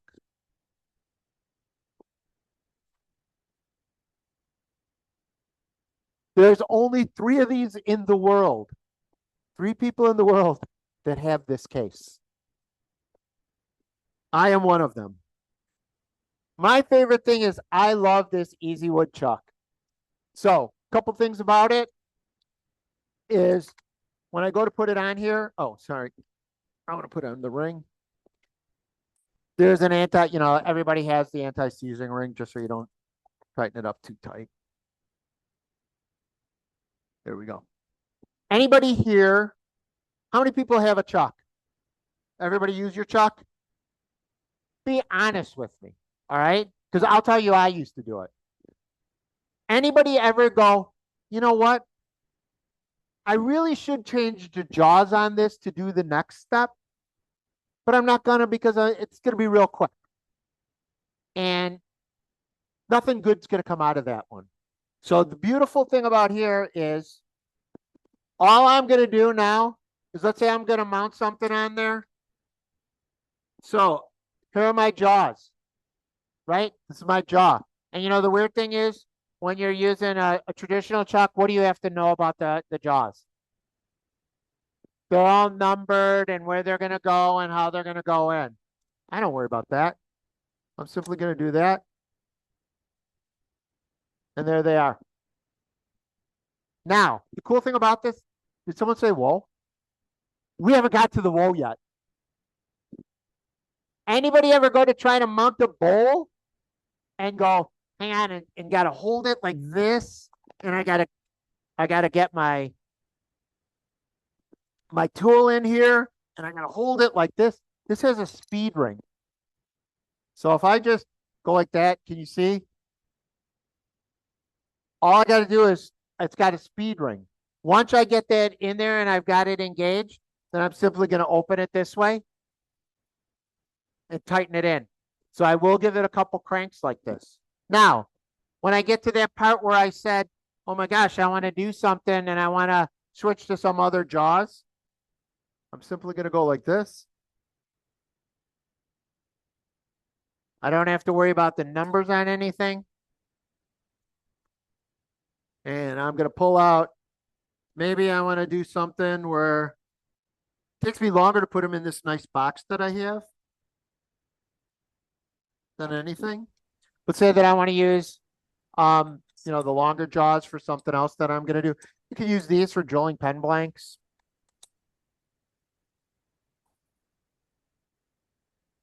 Yeah, they're locked in. So there's a little spring in there and they're locked in. So that's the jaws. That's how easy it is to do the jaws. I love this chuck. It does come in this is what, 1.25 inches, 8. And then I do have the smaller one up there. I've got the I never know what kind of lathe I'm going to be turning on, so I brought the smaller jaws.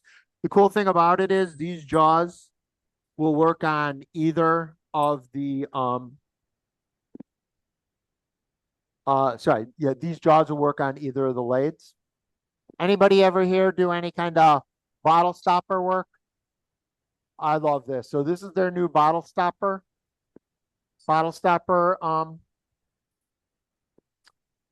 Holder. And you simply just put it in, crank it in, line it up. And there you go.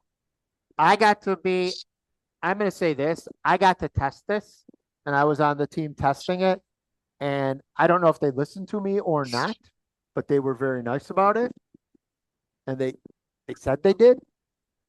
There's a little bit of an added extension here. So the cool thing about it is when I'm actually turning, if I've got one of these things up in here.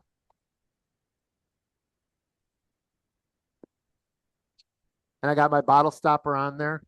I want to use this one. It's too small. The nice thing about this lead in here, it's long enough that I can get my round cutter behind it. And I can catch it and rotate it around. So if you don't have a chuck, anybody have the Easy Wood chuck? Anybody have thoughts on it? Being honest. I love it. I think right now, if you get it through Woodcraft, because we are sitting at Woodcraft, I think if you go up there and order it now, today, or whenever you order it, I think they're $4.39. No, it comes like that, and you get the small jaws like this.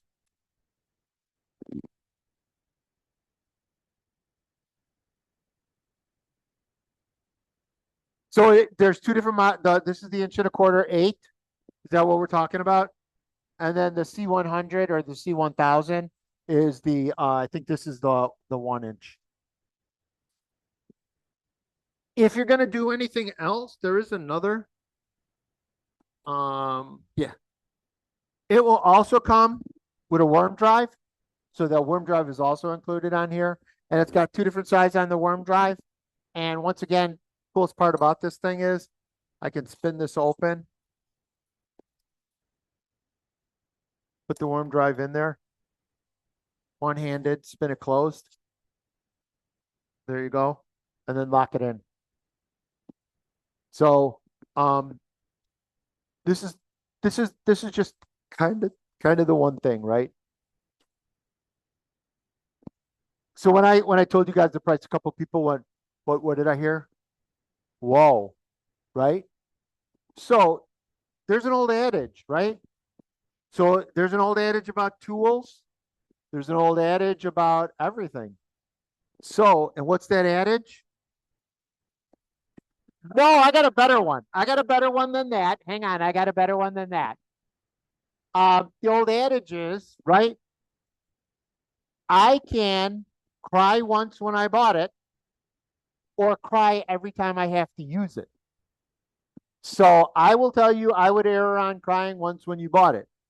Now, I do notice that there are a couple females in the audience. So when I say your wife, you just substitute husband in on this one. Best thing I ever did was got my wife to be a turner. Best thing in the world. So when I turn pens, she preps all my pen blanks. She does all the painting of the tubes. She does all the gluing of the tubes, everything. Cool thing too is when I go to like the AW, the symposiums and stuff, and I walk back home with a whole bunch of wood, she now actually goes, "Oh my God, you don't want to turn that. That's gorgeous." So I'm over all that stuff. All right, so I don't want to talk. I mean, I do want to talk. I talk all day about the chuck, but did I answer all the questions that everybody has on this chuck? I love it. If I'm only going to get one chuck, this would be the chuck well, I mean, the only chuck I would have.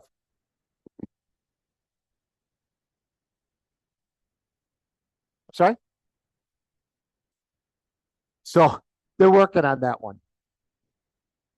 So Chris and Christy had them. They had them custom made for themselves. And there was one extra. And I was on a trip down to Indianapolis with Chris. And for doing the trip with him, he gave me the box. I know that people want that box. All right, so let's actually, you know what? Let's turn a pepper mill using the tools, and we'll go back and actually use the chuck.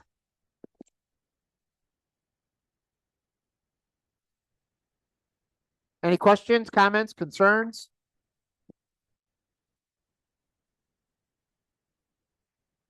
What do you mean?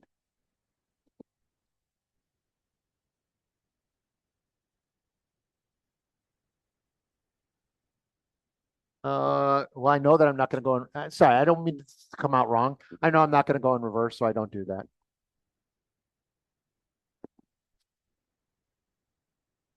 Yeah, I understand. In this case, I know I'm not going to.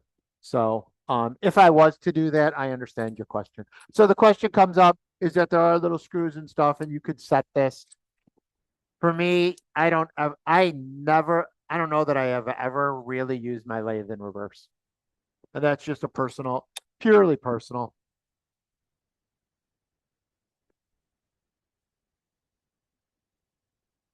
Let me see. I don't think this one does.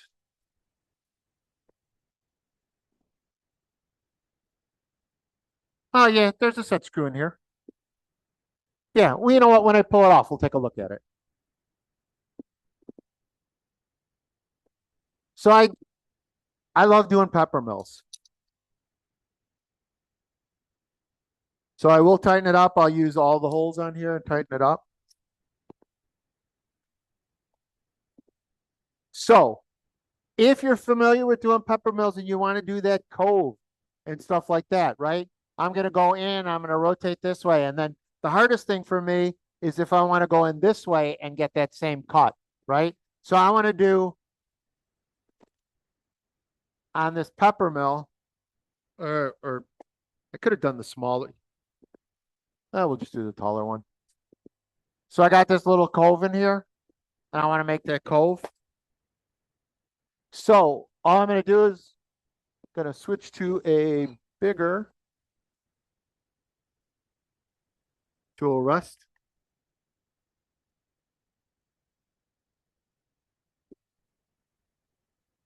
I'm going to make sure that my tool is at the midpoint.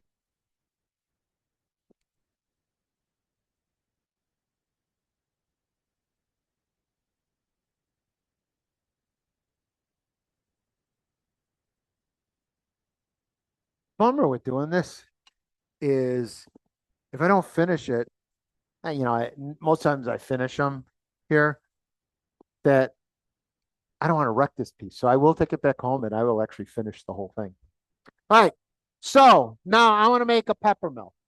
And I'm going to just talk a little bit about non easy wood things. We'll talk a little bit about design. So what's the, for all wood turning, what's the magic ratio? Yeah, basically the rule of threes, it's the 1.16791384723 to 1. But it's really 2 to 1, which really means a third. Did you have 10 minutes? Holy cow. All right. Sorry. Are you guys having fun? All right. All right. So I'm going to do a third here, and I'm going to just.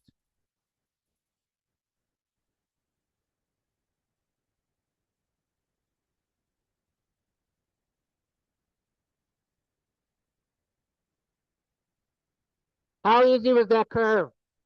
I didn't have to do tool technique. I didn't have to rotate it this way and rotate it back. Now I'm going to go about a third over here.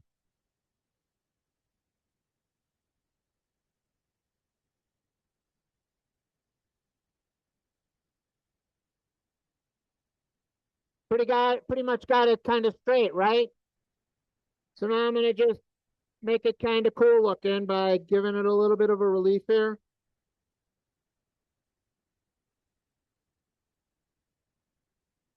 And if anybody wants to sing a Journey song or something, it'll help me keep my pace.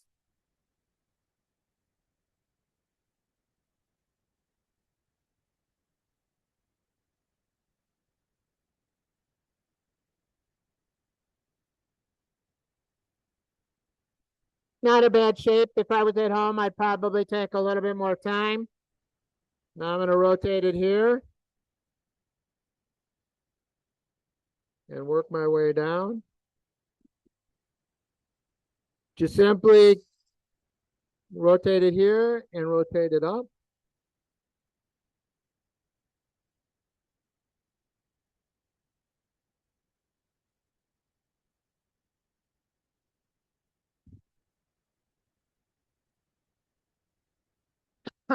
What do you think? I didn't have to know a lot of, rotating it and all this other stuff. And it looks beautiful, right? So let's actually do a little something to it. And I'm going to do the last 2 tools on here. Normally I would spend a lot of time sanding. So let's spend that lot of time sanding.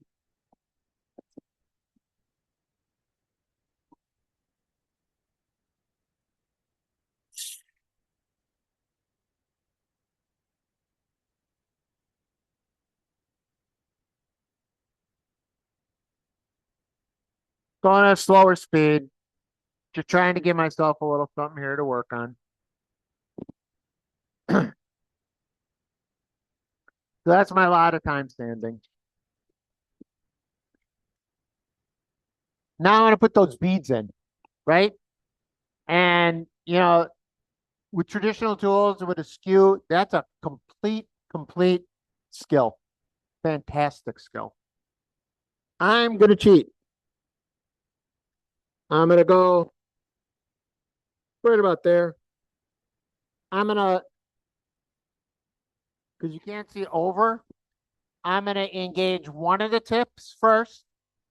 And then I'm going to slowly move into that other tip. And you'll see I'm just going to wiggle it till it goes all the way up.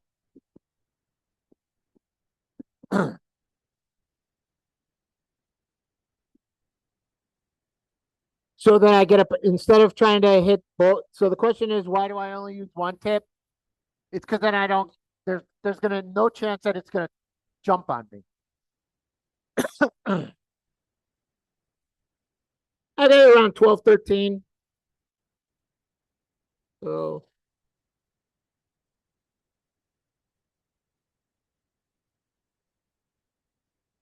And all I'm doing, yep, I'm rocking it back and forth. So I got it. Now I'm going to engage that one there.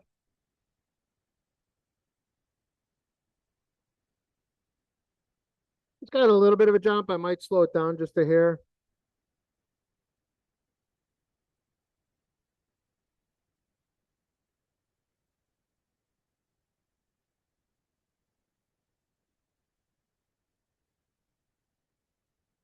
Once I get it in, I'm just going to give it a little bit of a kiss and rock. I might spend a little bit more time on that one. But now this is where I might use that point tool. Not I might use it. I mean, I will use it. So these two edges are pretty square, right? So now I'm going to use that point tool to give me a little bit of a roll into it. So I'm simply going to lay this tool flat on the edge.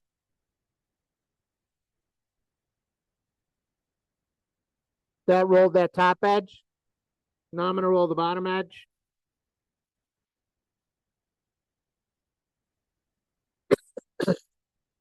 And I got that bottom edge rolled onto it. I'm doing this because of time more than anything. So what do you think of it?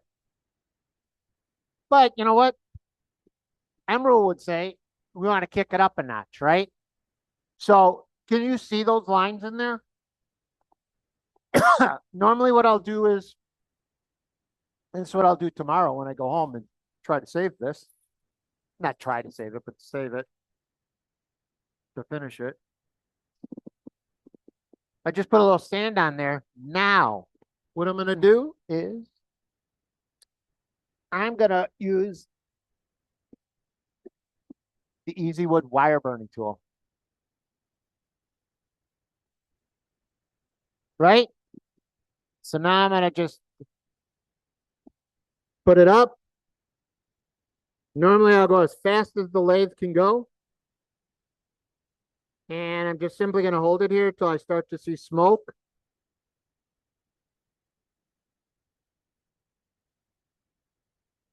I'll only do two, so if you want to come up here afterwards.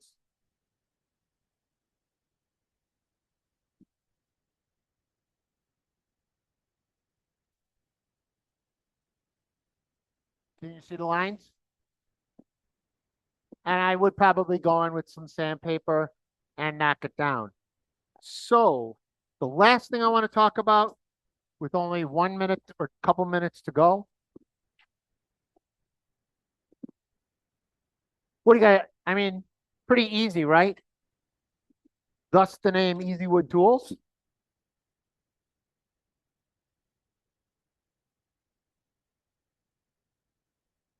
Where is this thing? This is a half wood, half acrylic. And it didn't come out well. So I use it for demo purposes. But so let's take this piece and I'm just gonna scratch. I am actually gonna try. If you look up in here, if someone wants to look up in here, I'm gonna actually add scratches.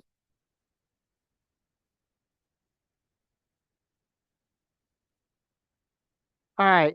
Now, you wouldn't do this, right? Will everybody look at me now and say, I would normally sand that better, right? Yes. Okay. I want everybody to say I'd normally sand that better. I'm going to show you, I would still sand that better. But if you haven't used, anybody here use this Yorkshire grit? I love Yorkshire grit. Yorkshire grit is an easy wood product. I'm simply, you can see the scratches in here. I'm simply going to take some of this easy, oops.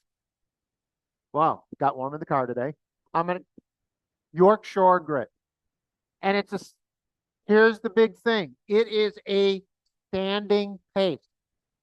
Can I use it for a finish? That's actually what's on this bowl. This bowl is just Yorkshire grit, but it's a sanding paste. So now what I'm going to do is, you see where the scratches are? I'm going to come in here. And I'm just going to work it in. And I'm going to rub it in.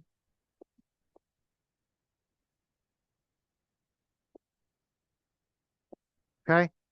There were some pretty bad scratches in there. So now I'm going to simply turn it on. And I'm going to rub it in. Can you see it gets a little bit of dark on there? So I'm just going to keep rubbing it in. Which is what I get accused of at home all the time. Come on, that was good. Rubbing it in. You know, that when someone gets mad at me. All right, so I can still see a little bit of it. I know. I'll get 30 seconds.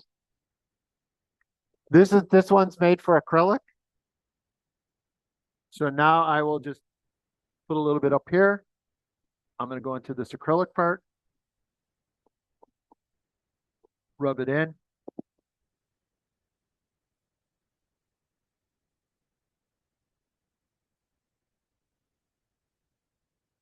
Yeah, this is at like 1300. And if you look, you may see some of this. Yeah, I can still see some of the scratches. But as I said, I wouldn't have, I was over exaggerating that. I would have never done it at what I did. So with that, let me just double check my notes. Cutter heads check, tool handles check, my tools check, spacers, yes, origin, easy wood tools. Parallel, how to use them, safety, rotation, mask, do the N95 joke. Yeah, I put it in here. Scoop cuts, parallel cuts, hand tooling, negative rake versus other rake, punch cuts. Oh, one last thing on that. Faceplate turning, we talked about that. Design, did everything else. I have to come clean. Easy wood tools saved my marriage. And you go, someone's going to go, Mark, how did easy wood tools save your marriage? Thank you. Someone's heard me say the story before. So when I used to use traditional tools, and I told you that I got my wife into turning, one of the challenges was that every time I went downstairs, I would have to sharpen the tools. She would turn pens when the tool got dull, she'd go up, that's the end of my night, and go upstairs. And I'd go downstairs and I'd go, okay, now I've got to sharpen all the tools to start. Now with easy wood tools, and all she's got to do is change that screw and rotate that screw, it saved our marriage. All right, so with that, if you guys have any questions, I'm going to be very respectful of time. Hopefully you guys got everything you want out of it. If you have any questions about it, I will be packing up because I know that we're trying to get out of here. But even the people upstairs know how long I talk, so yes, sir. Excellent question. So the question is, when do I know when the tooltip needs to be rotated? I just know from the fact that I rotate it every week when I go downstairs to start because I'm doing it about 40 hours. Here's what I told someone else. When you first start to feel it being a little bit less aggressive on something that you did, rotate it. Now here's the beauty of it. With traditional tools, you can't unsharpen, right? So if you rotate it and you feel a significant difference, then you knew it was the time to rotate it. If you don't feel a significant difference, rotate it back and just do it till you feel the significant difference. The more you use the tool, you're going to really know. You'll know when it's a feel thing. And the hardest question, that's literally the hardest question I get all the time is how do I convey a feeling to someone? Yes. Yeah. Well, yeah. And as I said, I mean, well, I would have liked this to be all one. Well, there you go. I mean, I'm getting one really nice long stride on here. Question back. It's just the two. It's the two ones that you need out there. The black is perfect for wood if all you're going to be doing is wood, and then the white paste is for more of the acrylics. And if you're doing hybrids and stuff, you can do both. It's a sanding paste. I love it.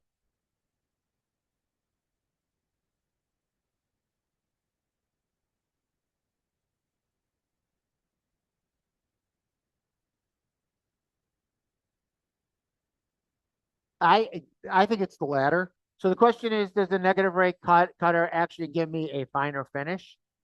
Or is it make it easier for me to get to that same spot? To me, it's still basically about the same point. But remember, you know, I am only starting in either case at 200 or 320 grit sandpaper when I'm going to be doing my turning on it. So I know people talked about that they love their skew. More power to you. I loved my skew when I first started to do it. Here's the deal. You saw the way I turned. I am not kidding, because I do it for production. Could I do it with a skew? I definitely could. And I could do that one. I'll tell you, knocking it as quick as I can and getting it down to where I want it, being able to hold everything in my hands and not know that I've got to move my skew this way or I'm going to use my bevel skew on this and things like that. It's the only reason I love these tools.